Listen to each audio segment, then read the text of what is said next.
Ladies and gentlemen, I'm sure a few participants will still join, but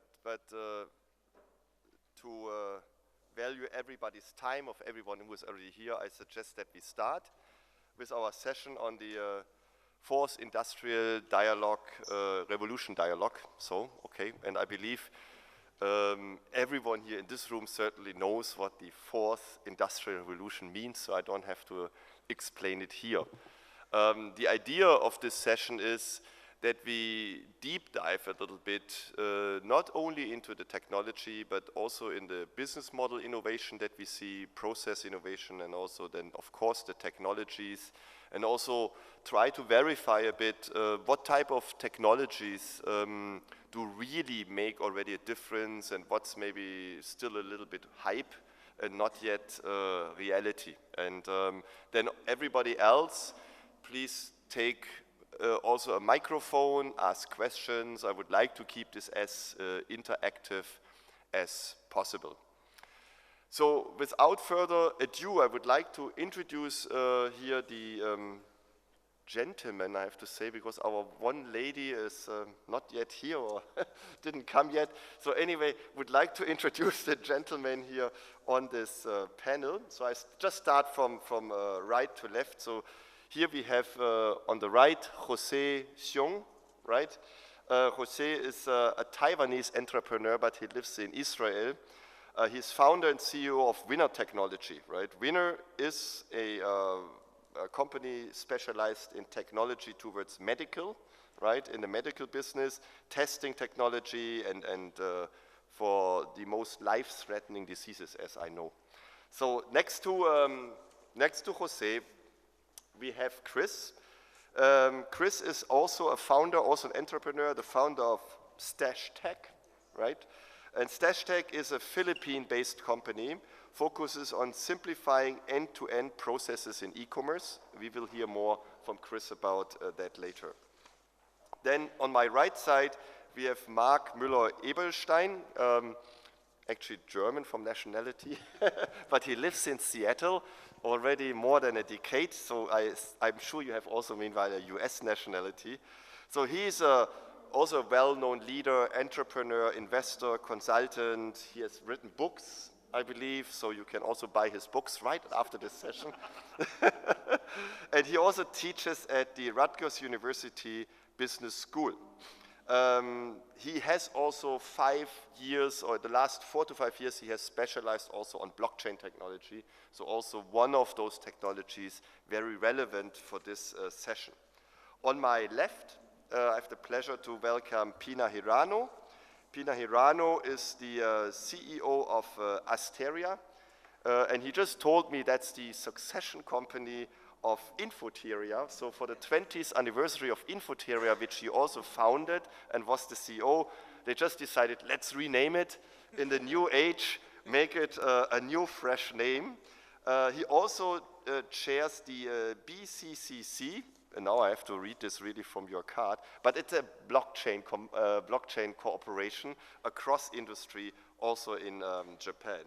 So the BCC blockchain collaboration consortium in Japan. Yeah, so I think I have the two blockchain experts left and right to me, and it's like a distributed ledger already between between you. So then next here we have Ashok Vadivelu. As you can make out of his name, he is originating from India, but he lives in Singapore since many years. He is also CEO of IntelliCest. Yep, IntelliCest happens to be a partner company of our company, but also of Microsoft and other global companies. And they develop software and solutions for supply chain. So I believe also for the Industrial Revolution, very relevant. And then last but not least, we have Ryo Kakui sitting over here. Ryo is also from Japan, right? And is the CEO and founder of eLogi IT. eLogit was founded in 2000 and is a logistics service provider focused and specialized in e-commerce, and currently serves more than 200 companies across the globe. So thank you all gentlemen for joining me here. By the way, my name is Klaas Neumann. I run the R&D Labs network at SAP, and I do this out of Shanghai. So I'm also here in this region. Yeah, how do we start? I think maybe we start from the upper end of the pyramid. In one of the previous sessions, there was one professor actually sitting here, and he clearly said we have these 4 innovation levels, technology, processes, business model innovation, and he said you need to be successful in at least 2 or 3 of those layers if you want to really run a successful company. So technology, product, processes, business model. So we start with business model from the top of the pyramid. And my first question maybe to Mark, because you have written so much about this, what do you see happening here in this region, specifically in new business model? Is it just cut and paste from other regions, or is it actually pushing the envelope very well? Thank you, Klaus, for the introduction, and thanks for having me here. I think the point you're mentioning, a business models, I think is really critical in how companies utilize technology. When I wrote, I think you mentioned nicely enough, my first book was called Agility after I left Microsoft. We focused on the impact of technology on business success, and we could very clearly show that, and we looked at 15,000 data points, different organizations, that those companies that are adopting technology sooner than their competitors for real business processes and business model changes were far outperforming their competitors. So I think it's very clear to see it's not only technology, it's what you do with it, and it's the business models, how they're implemented, that makes the difference. I think, yes, there is a lot of innovation happening globally, and without getting too far into the details here, innovation means critical rethinking of the status quo, being able to question of how things are done, and then adopting technology can really make a difference. EdgeTech exists as my consulting company, existing for 9 years. We work usually with the leaders of Fortune 500 companies and helping them to understand what technology can do for their businesses. I think you mentioned Asia. So a couple of years ago, actually in Hangzhou, at the Bar1 e-commerce forum, we talked to Maersk when they were just starting to understand what blockchain could do for them. And basically, they did something they could have done with an Excel spreadsheet, tried to implement their first blockchain implementation about 2.5 years ago, and now just 2.5 years later, they are already the leader in supply chain logistic management, utilizing this new technology, and everybody else, Kühne, Nagel, and so on, tries to catch up with them. So it is really about what you do with the technology, and it's happening globally, it's happening worldwide. As an investor, I've invested in companies across the world. We're working with different funds. For example, there's a company out of Jakarta called PundiX you might have never heard about, and 12 months ago, they were very young startup folks I took to Davos, and 12 months later now, they're changing payment systems, not only in Jakarta, not only in Singapore, not only in Taiwan, but they're in South America, they're in Eastern Europe, and they're active all over already. That's wonderful, Mark, and thanks to give us this kind of investors' view in this area. Coming to a few more concrete examples, I would like to not pick on Joseph, but ask Joseph from the medical devices, because you say it's point of care. Maybe you explain in a half a minute, what do you really offer, and how does it make a difference in the business for medicine, or in the treatment actually of patients? Thank you. This is Joseph from Taiwan and Israel. Windows technology, we make IoT platform, Internet of Medical Things. We have devices, one for blood drawing. The only blood drawing in the world can help anyone to draw his or her blood anywhere. And then we have another automatic DNA RNA analyzer. It means that once you draw your own blood, and you can use the analyzer to do the detection. And then we also have the AI to do the following AI analysis. The main point is that for us, what we are doing is that we are trying to provide lifetime family stewardship for preventive care. Nowadays, especially, many people, they are getting wealthy. But the main point is that they are still, struggle in their health. So how can we use the technology, especially AI, to help them to stay healthy as long as possible? And so based on the technology, as I mentioned, we have devices for the detection and also do the analysis later on. And then we base the analysis, then we later provide medical or non-medical services in order to help our customers to stay healthy. So what we are trying to do is that we are trying to make anyone, anywhere healthy. And that's something that governments are trying to do, but they are struggling in many other things. So as a startup, we try to provide a technology. So imagine that a person in a corner, like a rural area in Japan, aging senior citizen, and in that case, by using our service, lifetime family stewardship, we can use AI to advise the senior citizen about his or her status, and then we will further communicate with the local health agency to help to take care of the customer. This is what we are trying to make. So if I understand it right, you analyze my blood sample, also the DNA maybe, Yeah. and then you make a prediction by what time I will get sick, Yeah. so to say. Seriously true. sick.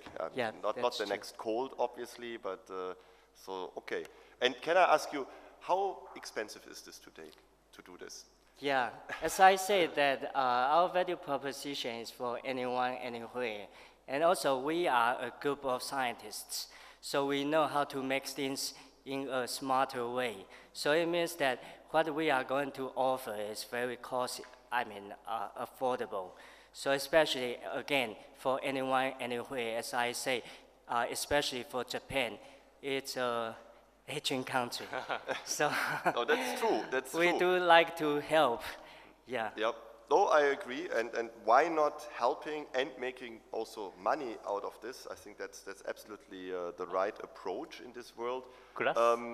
I have a question to Ashok, because when we come, this is of course first world, Japan, and supply chain in medicals, for example, plays a huge role, as we know. I mean, we both lived in India, and we know also that that supply chain, for example, of medicine is always an issue, that fake things move in and this and that. So what happens on the supply chain side in terms of the digital revolution? Is it really just becoming faster, or is it somehow also becoming better? Yeah, thank you for the introduction, class, and thanks to everyone to attend it. So I represent Intelligist. Basically, we do products for supply chain. Just to get to that question on class, though I am from India, for the last 15 plus years I am in Singapore. Two contrasting parts of the world. One is fully developed and the other is developing country, most populated and then underpopulated. So there is a lack of manpower here, there is a over manpower here. So when we do solutioning, how do we mitigate to make sure that your solution is adoptable on both sides of the world? And that's how we do stuff, and this digitalization in particular is helping a lot to identify caveats in the whole of supply chain. For example, we can take up procurement, we can take up logistics, or we can take up warehousing, right? So these are all areas where we can improve the profitability from doing better solutions on supply chain, and that is what we are focusing on. When we talk about Singapore, we focus on our solution by bringing in the IoT, the AI, more concepts to reduce manpower, at the same time bring in more efficiency. When we talk about India, we do alter the solution a little bit. We still give the same, but it is more to streamline the operations and bring in more efficiency over there. So that's why we balance it to make sure the products are successful on both sides. Yeah. Sorry, the focus is indeed on efficiency mostly, yeah, which I understand. obviously our focus is also there. But Rio, in the e-commerce space and the supply chain, I mean, I hear at least, like in China, there are also now technologies to make sure we don't have fake products arriving at my desk at the end of the day. So how is it working for your e-commerce customers? Oh, you're talking about fake one? No. Actually, in e-commerce side, like let's say we do e-commerce logistics in Japan, and we are the largest in Japan. And I have 300 customers, and each customer has their sometimes same products. Yeah, but those companies want to know the suppliers. So there's many JN barcode, but we put a QR code. Yeah, QR code invented by Japanese, right? And we put QR code and to recognize who's the supplier, like that. So that's how we do manage such a supply chain. Okay. I mean, Chris, you are also in that field, right? And in the Philippines, do we see different things? Do you feel that how things work actually in the Philippines are really different in the area of supply chain and e-commerce? The supply chain in the Philippines is still new. We started from a very traditional businesses. So the startup industry in our country is still very young. The Silicon Valley culture just started 2 years ago. So yeah, we are a retail capital. That's why I went into e-commerce, because the big companies are coming in like Lazada, Shopee, and Alibaba. But there's no local player yet. So that's why I came into e-commerce to study and help develop that. Okay. Yeah. That brings me then to the technology part of it, right? And Yeah.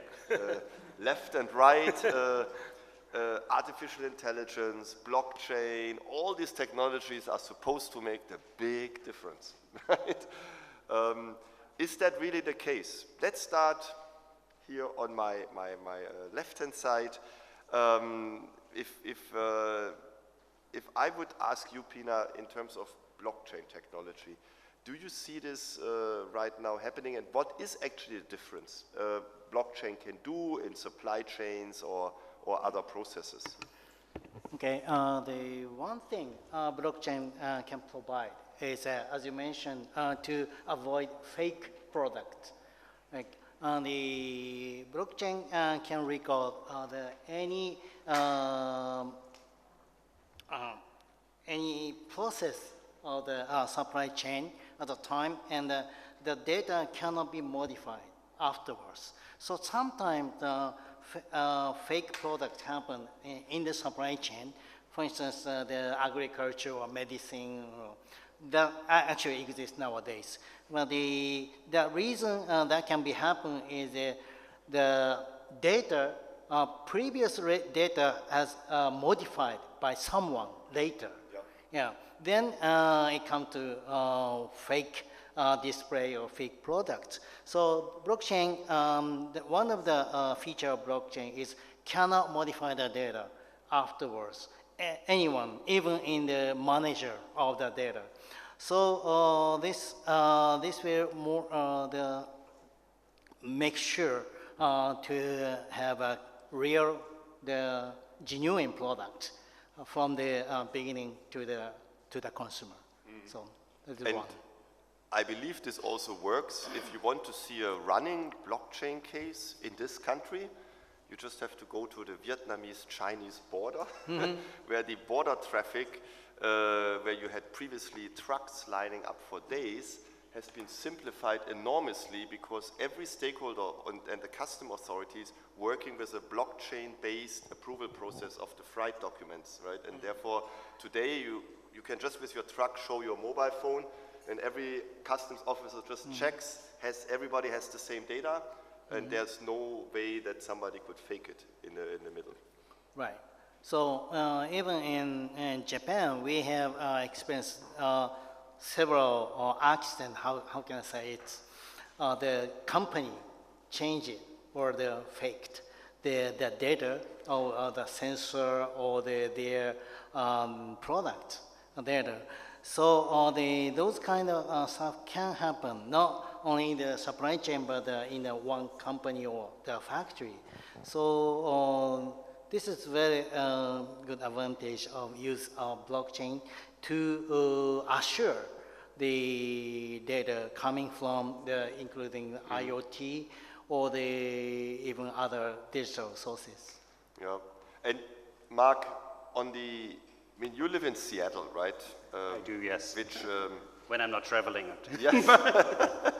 So it's also the home of a large IT company, a software company. But a few of them, actually. Yeah, indeed. Yes, also, yes. we have a big setup there.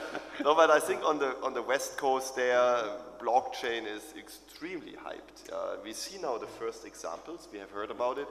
But on a global scale, what does it really take to think about cross-border blockchain-driven supply chains and things like this? So why is it so slow in the adoption? Actually, I don't think it is slow. It's really happening very, very quickly. So just jumping on top of what my colleague just said is, wherever you have a business problem, you could use a database to make it easier and more efficient. Blockchain technology is just the next evolution for organizations that are not trusting in itself. So there are islands of trust that need to work together. Blockchain technology makes that far easier and far more efficient. Logistics is one of the areas, transportation is another one. There's a good chance that we're going to get a new government in the Democratic Republic of Congo, and they are looking at transparency solutions based on blockchain to transfer the whole mineral and mining challenges from there to the global electronic market as well. So all of these things are happening in real time. Yes, you're right. In Seattle, we have Microsoft, we have Amazon, we have thousands of engineers for Google and Facebook, and a lot of innovation in the blockchain space and the cloud space and the AI space happening from there as well. But what's really interesting, I think, is beyond the traditional business models and organizations. With the decentralized organizations that are coming up, decentralized investment models, decentralized collaboration structures, we will find business models in the next 2 to 5 years that we haven't even imagined today, and they will transform our lives and our business environments. So it's a real foundational technology, not just something like whatever, client server or... No, well, I think, Lars, I have been in the IT industry for 30 years, which means I started at 5, I think, just so clear, yes. Of course, you started but when I've seen the internet, when we were still thinking about will it change the postal services, and nobody was imagining what an Uber or an Amazon or an Alibaba would look like. I've been part of the mobile technology, social technology, cloud technology, IoT. I have not seen personally anything, even remotely as quickly moving and as quickly doing a business impact than blockchain technology. I'd like to add one more thing about the adoption speed of blockchain.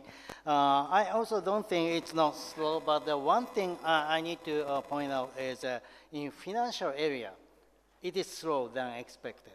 But for instance, the supply chain or the trust chain, it is more quicker than expected. I'd like to hear other opinion. So financial stuff, as a blockchain is born from cryptocurrency, financial usage is expected more quick, but it's not so quick as I expected. So, any other opinion? Yeah. Any opinion in the room about why we have 2 different speeds? But I think an element I would like to emphasize is, of course, what both of you said is the element of trust, right? So specifically in scenarios where people did not automatically trust each other. Yeah, because decentralized trust. Decentralized trust, and therefore also decentralized participation in e-commerce, even of people in very remote places, because everything can be verified by the technology. And I think, unfortunately, that's my personal opinion now, Bitcoin was the wrong application to some extent because it has Wrong? Wrong, I would say, because people think now Bitcoin if they hear blockchain, right? And, yeah. But on the other hand side, it has, of course, helped to push it into the financial industry and make many people think about it. Yeah, but today, for today's trade of Bitcoin, blockchain is maybe too slow. Yeah. So I don't want to monopolize the conversation about blockchain. I know we have a lot of things to say, but I think Scott Sconetta in the 90s was quoted in the Satoshi paper 3 times, already explained what the technology could do. But I think we are really deserving a big thank you to the Bitcoin innovators as creating the backbone of what a public blockchain can actually look like. And we can talk about public blockchain, private blockchain, hybrid solutions for the next 5 hours, but a lot of things are going to happen. And I think we have not seen anything yet. And it will be built on public blockchains, most of these solutions. So we established that point. Okay. Thank you. Yeah. No, absolutely. I think we should argue here. And look, I stopped blockchain now. We can come back to this if we still have time. Artificial intelligence may be currently more relevant for those gentlemen here working on the supply chain, on logistics, on storage. How big is the impact, or can you give me some concrete example? How does AI work in optimizing supply chains? Looking at Ashok, Chris, any example you can give? It's very promising, especially Asian is a retail and trade capital, and the amount of demand and buying and selling is really skyrocketing. So the idea of implementing a smart supply chain will help the movement of the products. Because I observe from drop shippers, it takes them about up to 2 weeks to 30 days to get the product. So yeah, AI and the smart supply chain will help more retailers to do business. Ashok? Yeah. So we are talking about two areas, right? The discrete and the process industries. That is prevalent almost everywhere. So what happens is traditionally we had been following all the while that there is a bill of material, there is a routing, there is a bill of material, there is a recipe, and that's how it ends into a production or a process order. But think about it this way.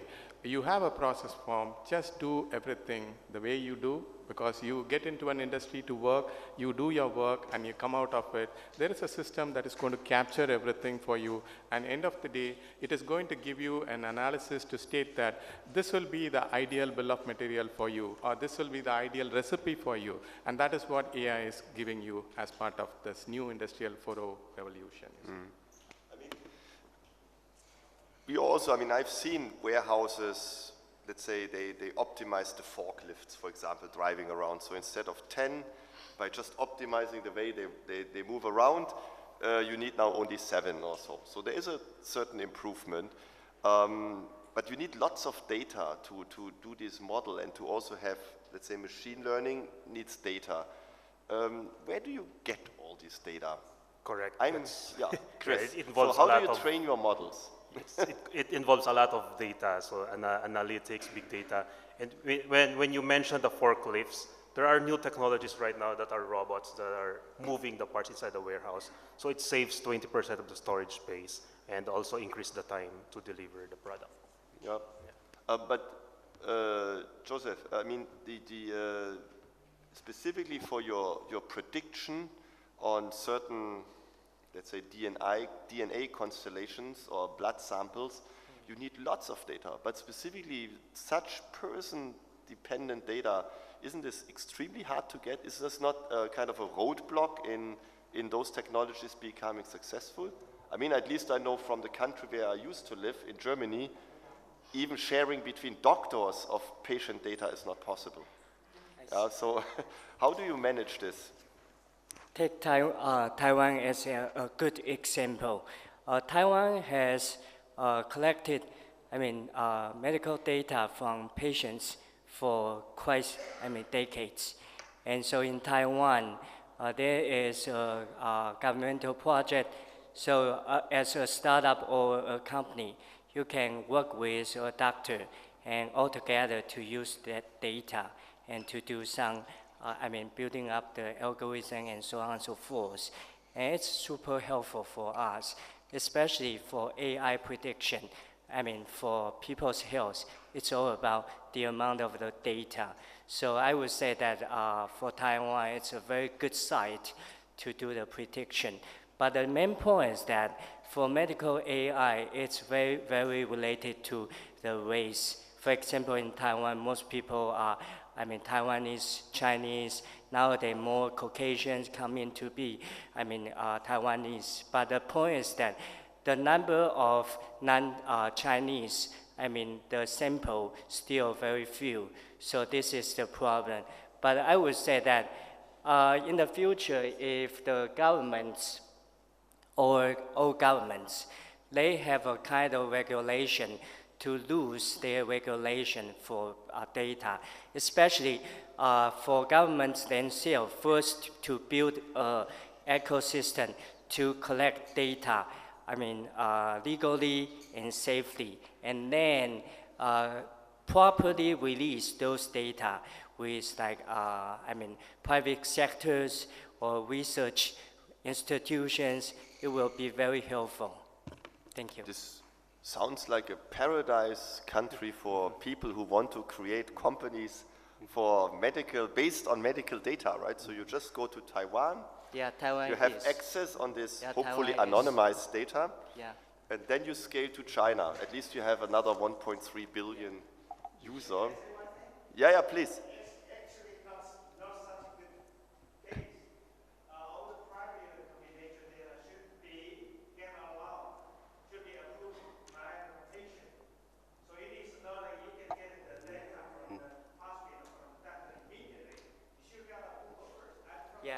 Yeah, sure. I agree with you. As I say, as a private sector, you have to work with medical doctors to apply a project, and then you need to get the approval. But usually when you choose a proper medical doctor, usually the approval will be on the way. But the main point is that still, privacy.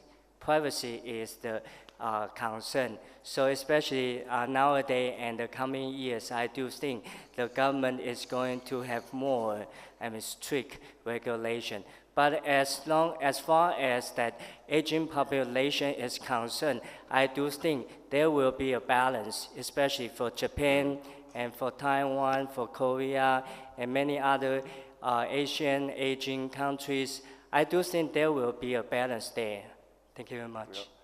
No, but I think it's a valid comment, and it's still a modern legislation then in terms of giving the right to the patient to just sign, okay, my data can be used. Yeah? I think in Germany even that is not possible. It's just not possible to change, to give your data away. Klaus, but your point made earlier about the amount of data, I think, is really critical. It is, for machine learning, the amount of data is a necessity for building models, but it's not sufficient. It's also important what are the technologies and processes you have to analyze the data. So when we looked in the company data from 2005 to 2010 for thousands of organizations, we looked especially at automotive space. And there was really no difference how General Motors and Toyota collect, or the amount of data they collected. But what made both of them extremely difficult is how good their BI was, how good their analytic and reporting capabilities on their data was. And based on that capability alone, we could have predicted who came out of the financial crisis well in the automotive space and who did not. That's also an interesting prediction, which you were arriving out of this. But I agree. I mean, a friend of mine was for many years CEO of a paper machine factory in Germany, and he told me that a paper machine produces more data than an A380 in full operations. To just give you an idea of the volume. And now is really the question, what do we do with that data stream, right? Because right now the engineers, they kind of listen to the machine and say, oh, something is going wrong here. And such a machine is a long animal, right? And this is, of course, what technology tries to do better, but it's not always so easy, right? As you said, you have to go to the right conclusions. Rio, you want to add something to this? Yeah, right. And talking about the owner of the data, and now in Japan, let's say there's carriers of the home delivery, and for them, re-delivery is a big issue. We re-deliver for free, and now I made a new app. App is for consumers. So all the data is belong to a consumer. Then consumer can use the app, and then they say, I can have that parcel today or tomorrow, like that. And then that data are going to the carriers. Then carrier know whether they should deliver or not. So currently they can do it because carrier is carrier, consumer is consumer. So I made a new app, kind of an intermediator, and they intermediate data.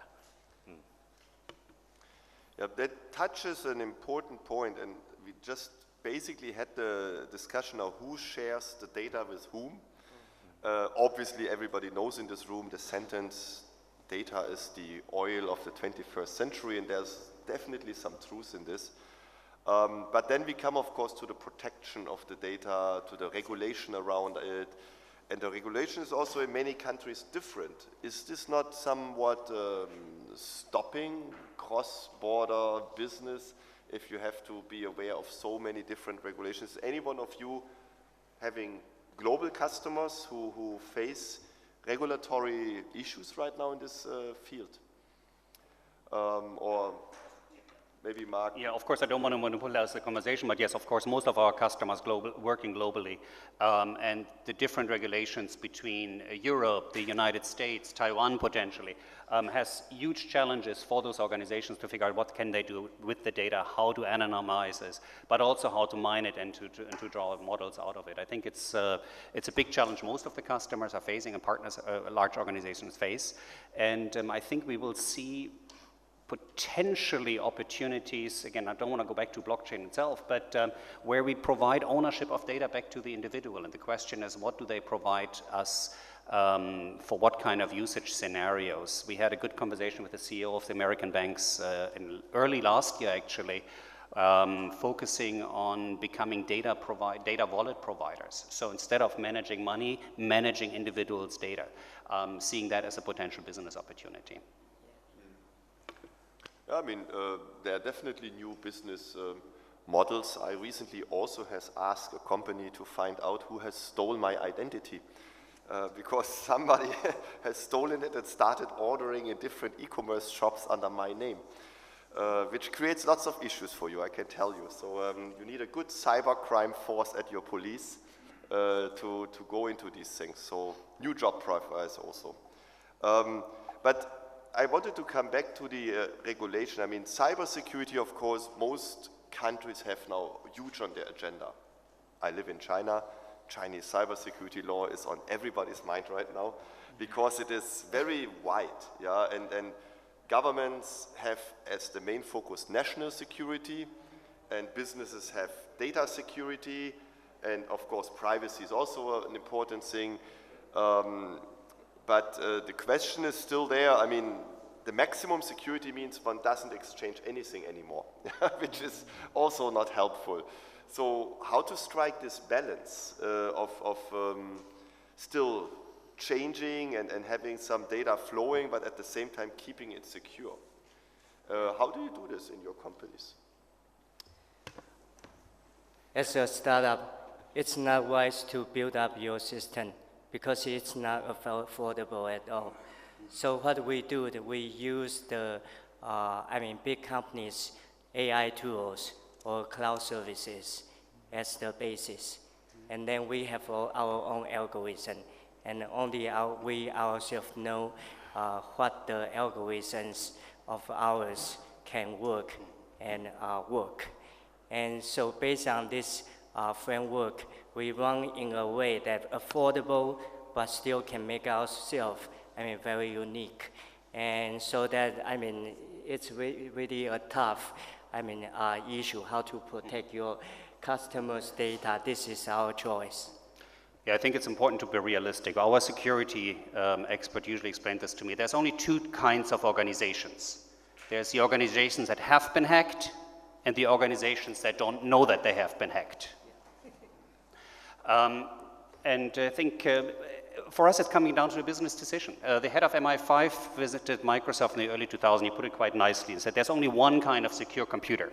It's a computer that is not connected to anything, that is in a secure room, that is completely shielded for any kind of interference, and it has multiple biometric access from at least 3 people at the same time. That's a secure computer.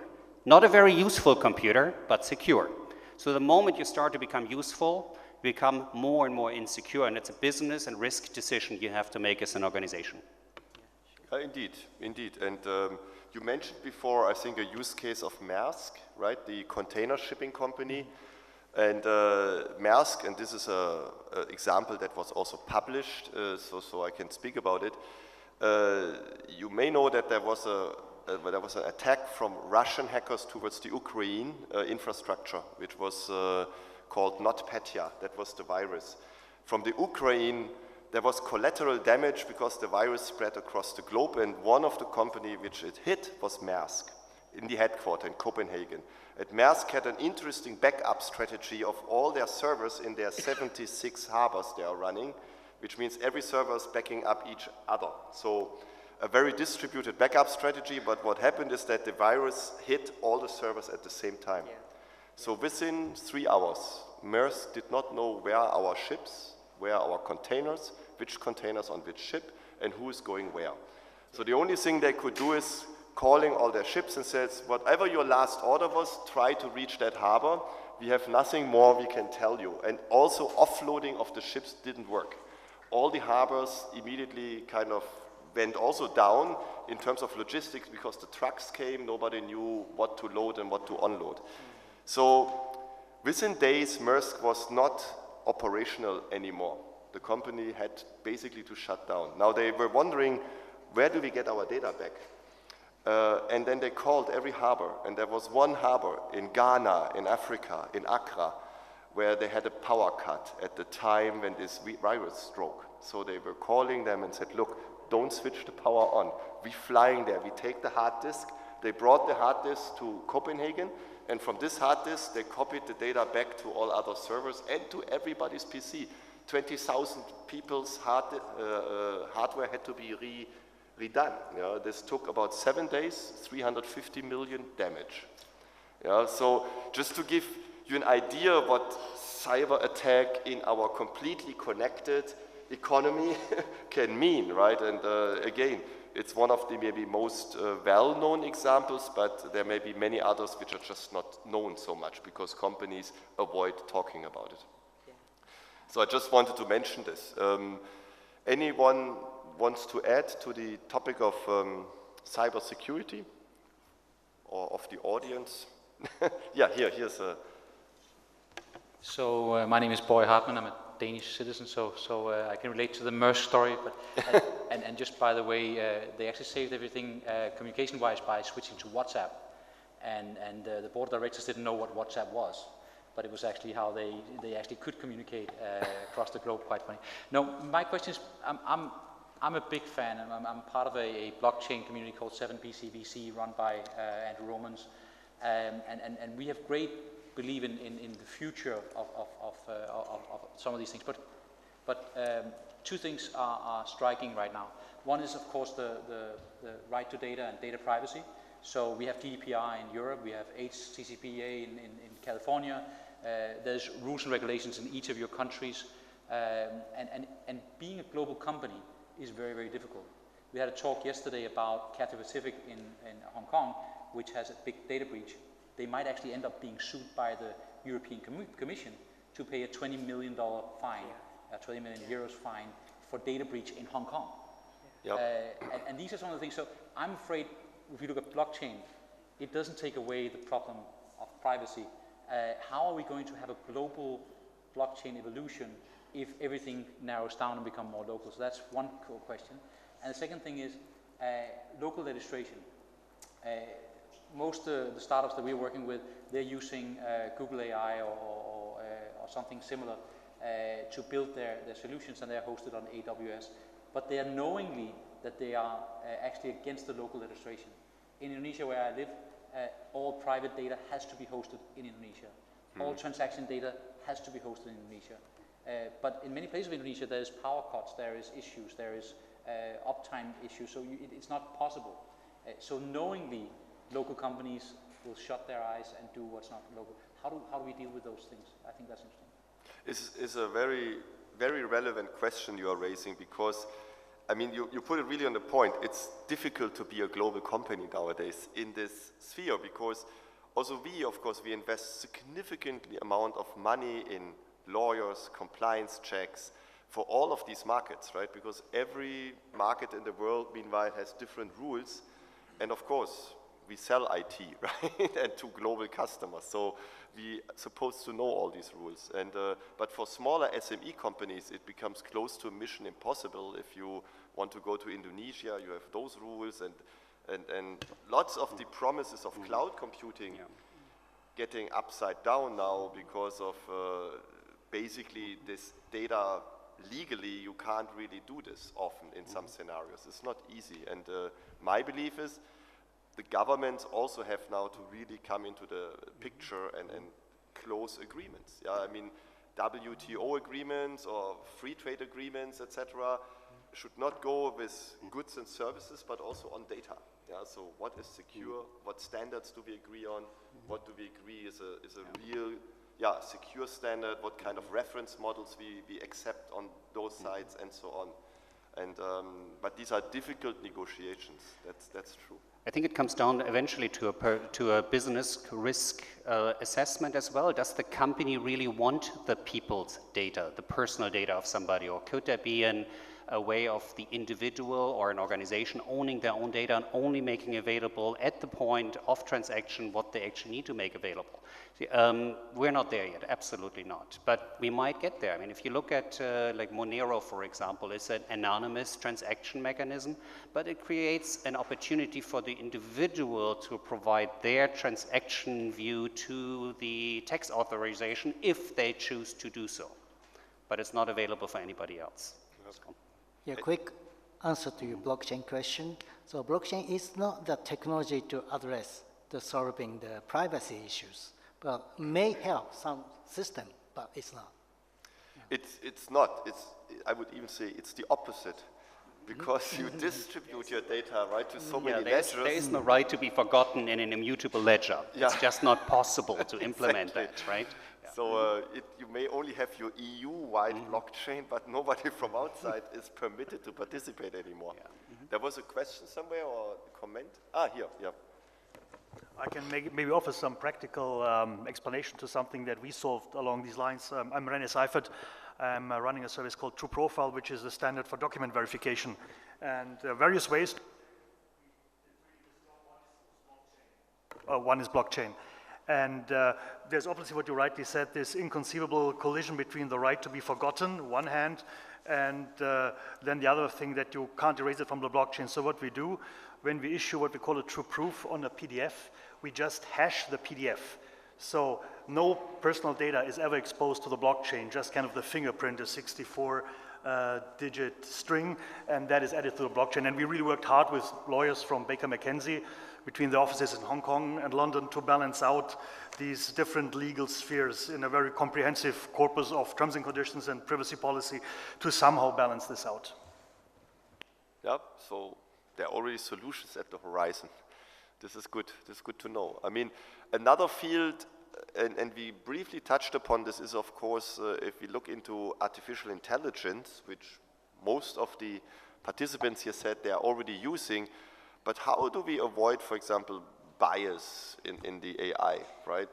Let's say if everybody says people who look like me are in average more whatever tend to do this, and then the software, of course, will put the bias of the programmer in the end into the software, or from the data. The data also creates bias. So how do we deal with this? Or in other ways, shouldn't we create also principles around those technologies which we apply as IT companies specifically? Because we cannot ask, again, the regulator to do it for us as entrepreneurs, right? I think it needs to be done by the companies themselves. And bias is just one example. You know, the very, very well-known example of, now I have a moral dilemma, right, as a self-driven car. Whom do I kill? Left, right. There are always people in my way. So How do I resolve these things? Can I even resolve it? Yeah? One of the people I think that just intensively thought about and published about it, the AI and BIOS issues, is the CEO of Kairos. Kairos is the largest commercial facial recognition company in the world, and the CEO is Brian Breckenson. And he basically refuses to sell his technology to any government. He says it's only there for commercial use because the moment you're using it in the government, you're not making a decision about wrongly targeting somebody with advertisement, but you are wrongly accusing somebody. You might have just seen the article in China where they blamed a lady for jaywalking because her picture was on an advertisement on a bus. So the CEO of a company got blamed publicly just because the facial recognition made a mistake there. So in this case, one company decided, no, we're not going to make our technology available for cases that are, have potentially very negative consequences for an individual.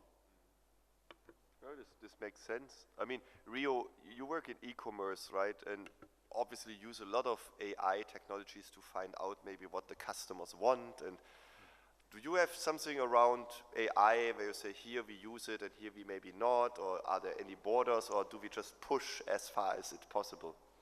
So you're talking about for selling, right? Yeah. So for selling, of course, AI is very effective. And how can I say? But not to use, in case of not to use. Like I heard your company made a principle, right? And those kind of like talking about privacy, also talking about the other issue, so ethical issue. So we need to know, we need to use AI for non-ethical issue. Yeah, I mean, today is Cyber Monday, right? I think all our inboxes are full of completely personalized, based on AI technology offers, what we all still have to buy today. So that's indeed true. Is BIOS playing any role in the supply chain, or? Yeah, our case is quite simple, you see, because we use the green layer of AI to be more precise, because from an enterprise perspective, AI is going to be really helpful, because we are going to mine the data from your existing ERPs or the existing systems that prevail for you. And all that we do is, that's the history what we have, the data which is already residing in your place, and it is all mostly structured data. So we make use of the structured data, we make use of the algorithms that are available to give in better insights in terms of doing business, and that way, you know, in terms of supply chain, it's always helpful. AI, I mean, the cyber part is always there, but it isn't really having an impact. It only gives you more benefits from that side. Yeah. Any comments? No? Yeah, here. Maybe one last one, because I'm a little afraid of the data thingy. I do think that governments should regulate. I think Facebook is a great example of when they don't know what their algorithm is actually doing, when they don't know what their AI is playing around with.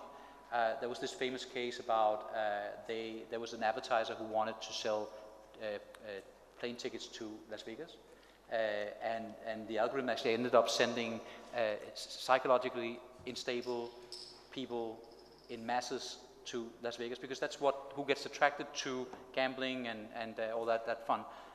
But Facebook didn't know.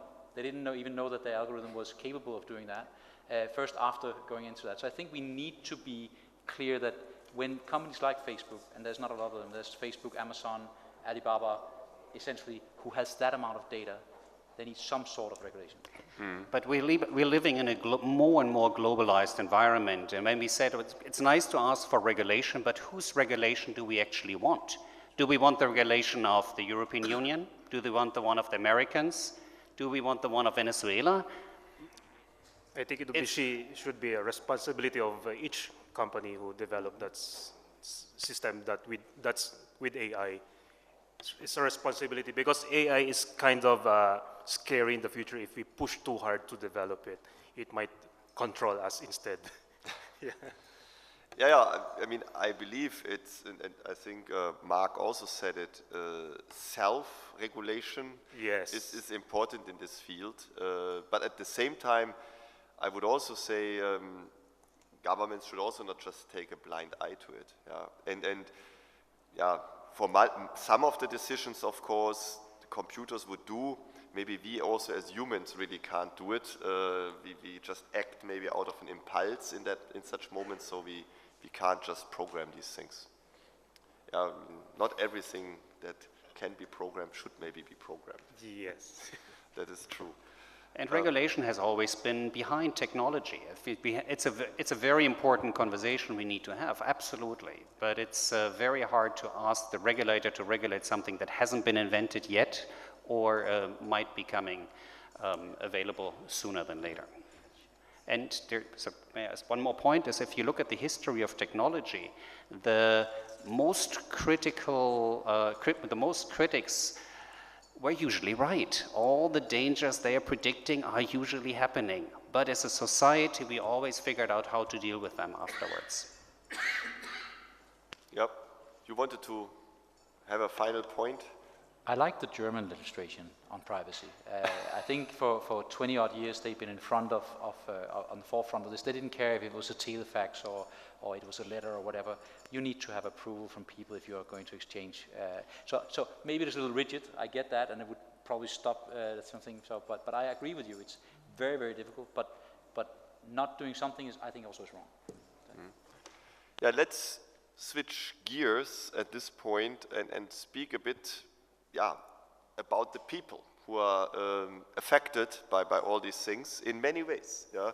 I mean, the Industrial Revolution, and I think that's our main dialogue here, creates huge demands to everyone, yeah? to lawyers, software engineers. They will become all obsolete to some extent, not all, because many of those jobs, whether it's programming, whether it's giving legal advice, whether it's doing this or that, can be done by AI-driven systems to some extent also. Yeah, I only mentioned chatbots, where today you may not even know that you are not speaking to a human being anymore. Yeah? So here we have many things, and everybody needs to continuously skill oneself up. Here in Asia, this is, of course, also a huge challenge because many of the countries also lived for a very long time on the labor arbitrage advantage in manufacturing, which may not play such a huge role in this environment. So, yeah, I don't know in which country we can start. Let's start in the Philippines with Chris. So, what do you see in the region? How do people start adopting also specifically to the skill challenge here? Yeah. In the Philippines, the fourth industry revolution is very promising and exciting. What we need to evaluate are the founders' profile, if they are really visionary enough or they have the grit to execute it. Because idea is just idea. There are a lot of ideas. So what we need to see from them is their passion to really execute it and the process. And we need more events or meetings that would educate a lot of engineers, because that's what we're lacking. There's a lack of engineers, but isn't there also a lack of, let's say, principal skills? Or what do we do with all the workers who may lose their today's job and need new jobs instead? Anyone has thought about this? Yeah, maybe Ashok. Yeah, so as I told you earlier, I represent two countries. When I talk about Singapore, they are quite advanced in terms of defining principles, defining policies around AI. To the best of my knowledge, they have a lot of programs which they advertise in the media and invite their citizens to undergo the training, particularly with respect to AI and what kind of an impact it has on your day-to-day life. When it comes to workplace, and those programs are sponsored. There is a grant available, and these are fully sponsored programs by Singapore government. But it cannot be the same case in case of India, because it's huge and there are a lot of things that can happen, and government has better things to do than what they really need to focus on AI is what they believe. So there are certain bodies like the Chamber of Commerce and other non-profit organizations which mainly take care of the SMEs and the government, and they need to channelize through them through different programs which can reach the SMEs, which can reach every citizen on how these programs can be done, what kind of an impact this is going to bring in, and basically it's the awareness that they need to create it. So there are some programs for upskilling people. Well, it's been chartered, but it is just that the awareness has not yet been there. Yeah, it's not prevailing as evident as it is in Singapore.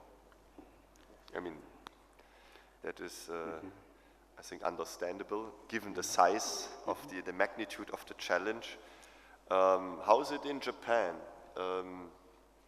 Asking here our panelists from Japan, isn't this also an issue there in terms of upskilling the workforce for the new area? I mean, we all know that there's this program Society 5.0, and there's this wonderful government advertising movie of this wonderful new society, which is all digital.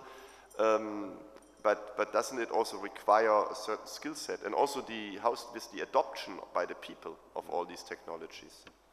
Yeah, talking about the big picture, maybe Pina will talk about that.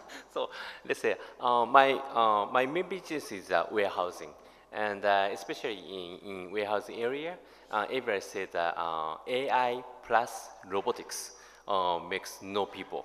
But now I think it's opposite, because nowadays like Amazon is delivering very fast, right?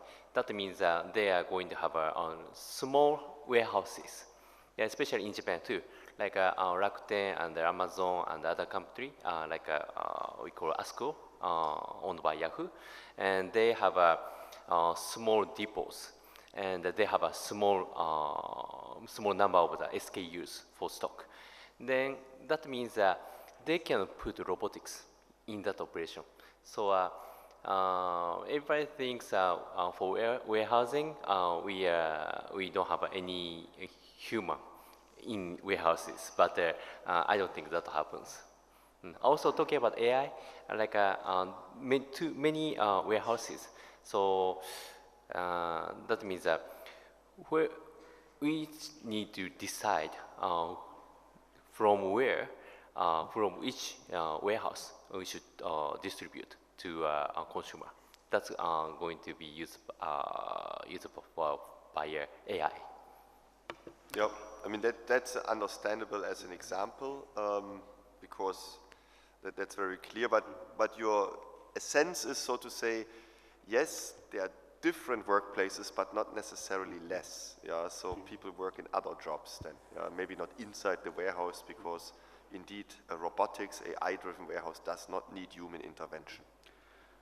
Klaus, but here I think there's a point where government really can play a very, very active role. But it's not only about offering the training opportunities, but also being brutally honest with the population.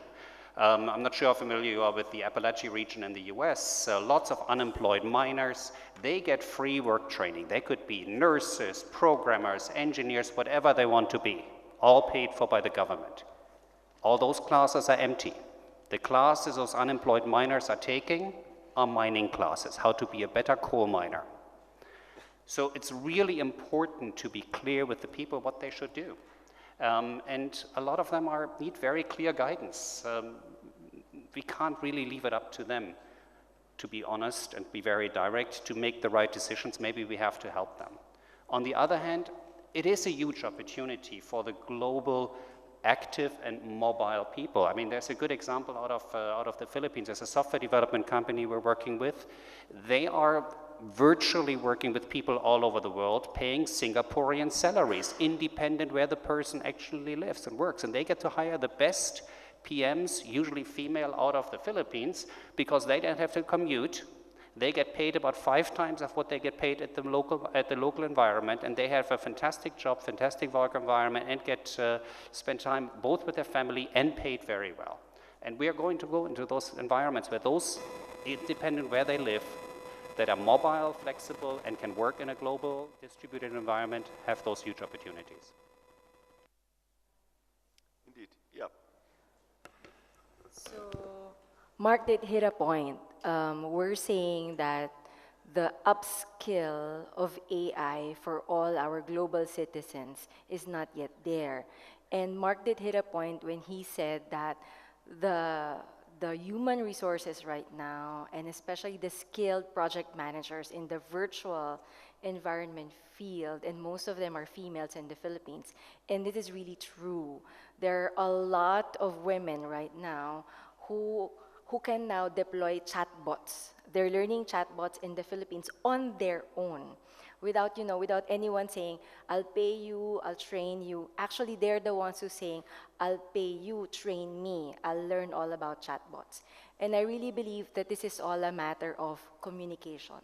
For example, for blockchain and AI, this is everywhere in the news. In your news feed, it's everywhere. In all of the digital blogs, it's there. But really, does the common person understands it the way the common person now understands and experiences the triad of e-commerce, which is logistics, payment, and the marketplace? Because before, that triad of e-commerce, it's not known to anyone before. And for a common person, it's still an idea. But now they get to experience, and they now know the triad of e-commerce. When you say e-commerce, everyone now knows and understands, oh, that's the triad. That's the marketplace, that's the fintech payment, and that's the logistics. And that's where I believe blockchain and AI is what is still missing. How do you describe that everyone, majority of the population, can grasp it? And not just the experts or those that are wanting to venture or the visionists. So it's in the communication. How do you now communicate this? For example, for the chatbots, housewives are now learning how to create chatbots in the Philippines because they understand. They understand that if you create a chatbot, you will have additional income. It's how do you now present this to the Generation Z, the Generation X, about what's in it for me? What's in it for me? Because there's so much opportunities in the world for me right now. So why do I need to learn about blockchain and AI? What's in it for me and what's in it in my world? So when you present that in that way, there will be more people who would want to learn it because it's presented in that way. It's presented in a, this will benefit me more than anything else. So that's, just to add to the human resource upskilling discussion. This is an absolutely valuable contribution to the discussion. And because I believe also genuinely that technology should not make things more complicated for the people, but rather give more access. And you said it very well, the Philippine housewife, as you mentioned, being able now to run her own, let's say, web store or chatbot is, of course, a new way also to generate income. And the same should happen actually with all technologies, because indeed, not everybody can become a data scientist. I also can't be a data scientist, it's too late. And also not everybody needs to be able to program a blockchain end-to-end, yeah? But the usage makes a matter. I think, Pina, you wanted to add something. Right. You mentioned about AI and blockchain, and when it is penetrated, getting popular, it must not be aware about many people, most of the people. That is our goal, or technology people's goal. So nowadays, everyone uses internet, but no one cares about TCP/IP. Yep. You know TCP/IP? So blockchain is like TCP/IP of internet. So technology people's job is to hide them under the UX. Upendra. What? I just asked Upendra. I'm Rupen Roy from India, and maybe a little bit of Indian perspective should come in. although India has got a tremendous pressure to create new employment, on the other hand, India is spending a lot of money in new technologies, investing, retraining, skilling people, because we know that our industry, our competitive edge will go away. Now, I want to make just 3 points. One, look at the jewelry industry. Because people don't want, the children, grandchildren don't want to do handwork, they're converting to 3D. So there are some fashion designers, there are some programmers, and there are some operators. Now, we have to use AI in India thoughtfully. In Japan, it may make sense to have a humanoid robot to dispense nursing services. But in India, we might not do that and have more high touch than high tech. For a bomb disposal squad, we will send a robot. For painting a car, which has to be flawless, we'll probably use robots. Now, another thing that we have to look at is, and it's across the board, there will be huge amount of unemployment. And therefore, these questions of universal basic income is coming in. And that is not a communist or a socialist concept. It was first mooted by Milton Friedman, who was a right-wing guy, and he talked about something else. He talked about negative income tax. So this will come in, as we keep debating, it's in the background, but that's the elephant in the room as to how we have dispensed fairness in a society. And lastly, I think it is very important for populous countries which have got, like China or India, to be very much in the thick of the fourth industrial revolution. That concept that some of our countrymen say that we have to do appropriate technology, which means third-rate technology, is not correct. We've seen in the mobile revolution. We must ride, we have to go 5G, not 3G. And therefore, fourth industrial revolution is going to reshape our lives, and I think it is not going to be confined to just advanced countries. It's going to be a global supply chain. It'll be a global movement where everyone will play a part. Thank you. Thank you, Rupindra. I'm actually not very worried about the future. The future that will look just different. I think as an investor, we look at what makes an entrepreneur very likely successful. And if you look at the statistics, female entrepreneurs have a much, much higher chance of success than male entrepreneurs. I think the point you just made earlier, who are the people that are learning, speaking English fluently, learning technology, learning what they can do for their businesses? A lot of them are female. I think what we will see is with the access to technology, the access to capital, the access to knowledge, I think we will see a very strong shift of who is driving innovation and value creation in the future.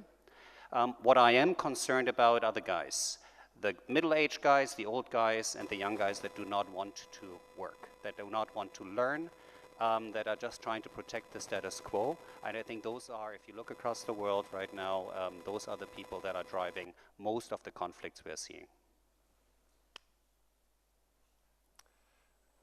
Yeah, I'm not commenting on this last thing, because we don't want to go here into a political discussion now, but we have here a comment over there. Do not disagree at all, but just maybe a comment on the unfairness. One thing if I should be afraid of a little thing is the imbalance of where Industrial Revolution 4.0 is going on. In my home country, we have 5.8 million people, so like Singapore. We actually right now believe that next year, the next 2 years, will create around 500,000 jobs within the Industrial Revolution 4.0. But here's the back side of that coin. For every job we create, we're going to take 1,000 jobs from you guys. And that is, for me, where the unjust is a problem. And because we don't have regulations, again, in this cross-border, essentially, we are now talking about in Denmark, we want to tax robots. We want to tax all these things. But that's not the problem in my country. We are doing processes to implement this in your countries and make money out of that and make your workforce abundant.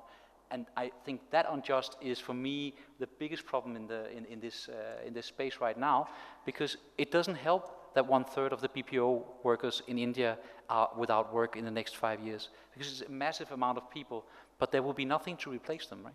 There's no other job coming up. That's my fear. Yeah, here's a response to this. Thank you. Maybe introduce Yeah, yourself. my name's Anson Chan. I'm one of the co-chairs of this conference. Now, one of the things that Mr.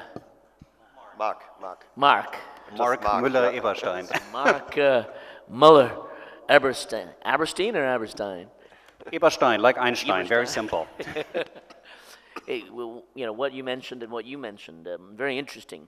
I think what it brings out is another problem that's not talked about very often because, you know, we don't like population control, right? There are a number of people, including Sir David Attenborough, who's a naturalist, who says that one of the major problems that humankind is faced with is overpopulation.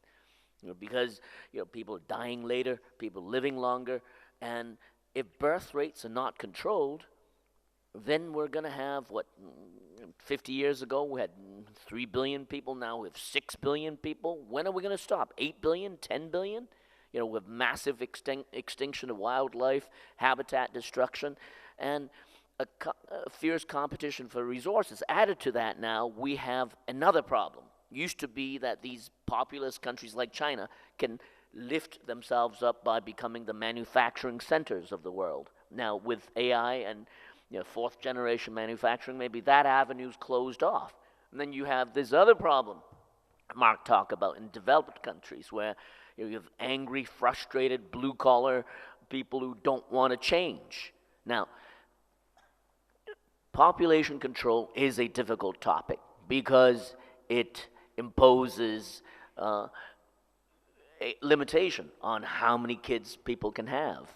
China had a draconian solution that was considered inhumane by most Western democracies. Now, I think sooner or later we're going to have to face up to it, that countries with, especially developing countries, limited resources, need to think about, long and hard about, if not an involuntary limitation, some sort of built-in incentives to penalize families when they have too many kids. Because ultimately, we don't need that many people in the world with AI, honestly.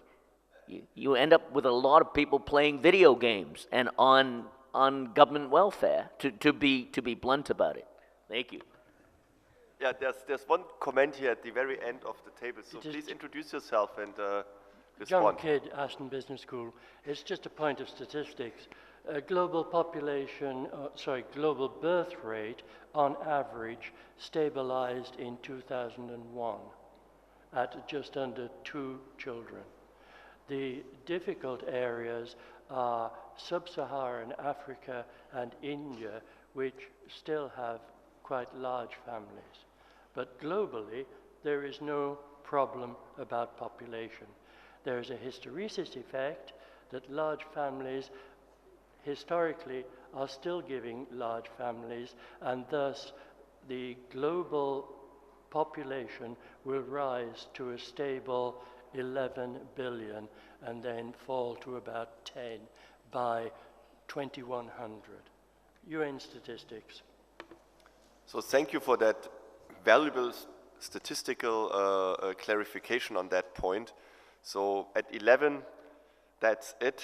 As far as... At 11, that would mean probably the destruction of half the world's wild habitats and the extinction of half of all the wild animals that we know. Good. I leave this point at this with your comment because whether the digital revolution is able to resolve this, we will see. Yeah, I think every industrial revolution in the past has been able, in the end, to feed more people than the previous generation would even have thought about. And it indeed has created people who felt lost and on the losing end, and others who actually were benefiting. And over a certain period of time, societies were benefiting. And that's my hope also, I think, and hopefully everybody's hope that this time this is also going to happen overall. Now, our time is nearly up. If there's any final remark in 20 seconds, if you would say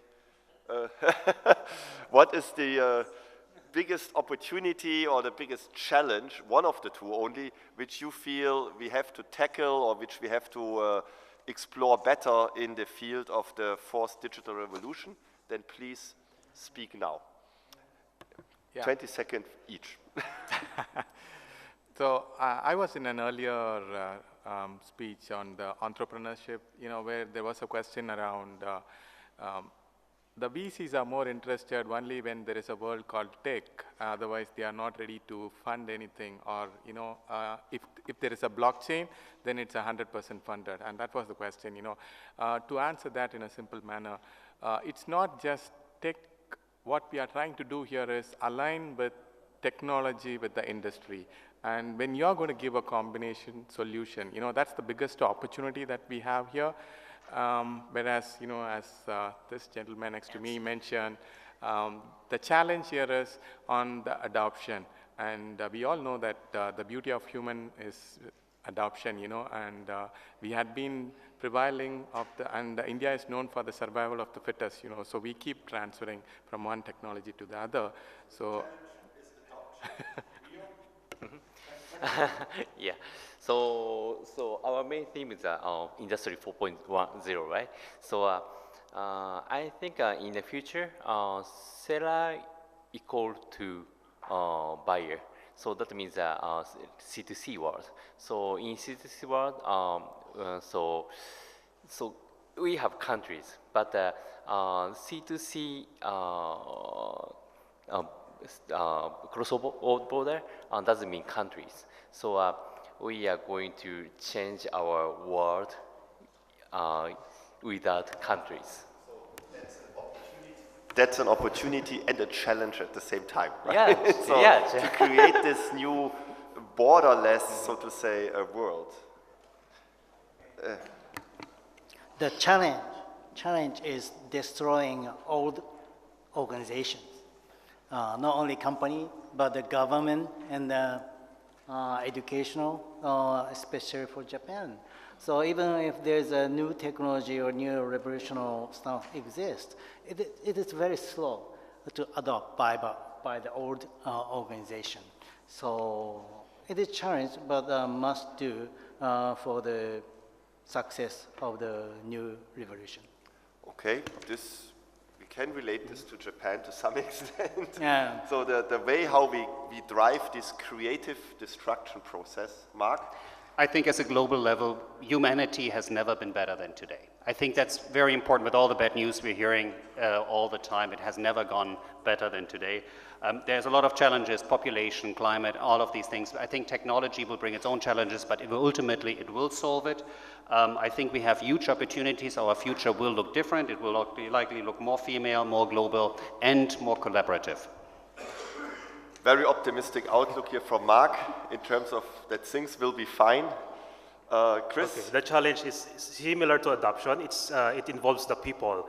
Factory workers fear unemployment, but there are solutions about it. In the previous industrial revolution upgrade, this is the same issue. History repeats itself. So the inclusion, basically, of everybody you see as the main challenge we have to tackle. And finally, and probably the consumers would become more lazier. Yeah, Joseph. Humanity. We are human. Technology for human and also for human.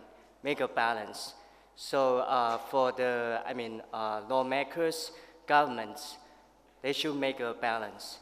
Make a proper ecosystem to help, especially the young generation, how to make a balance.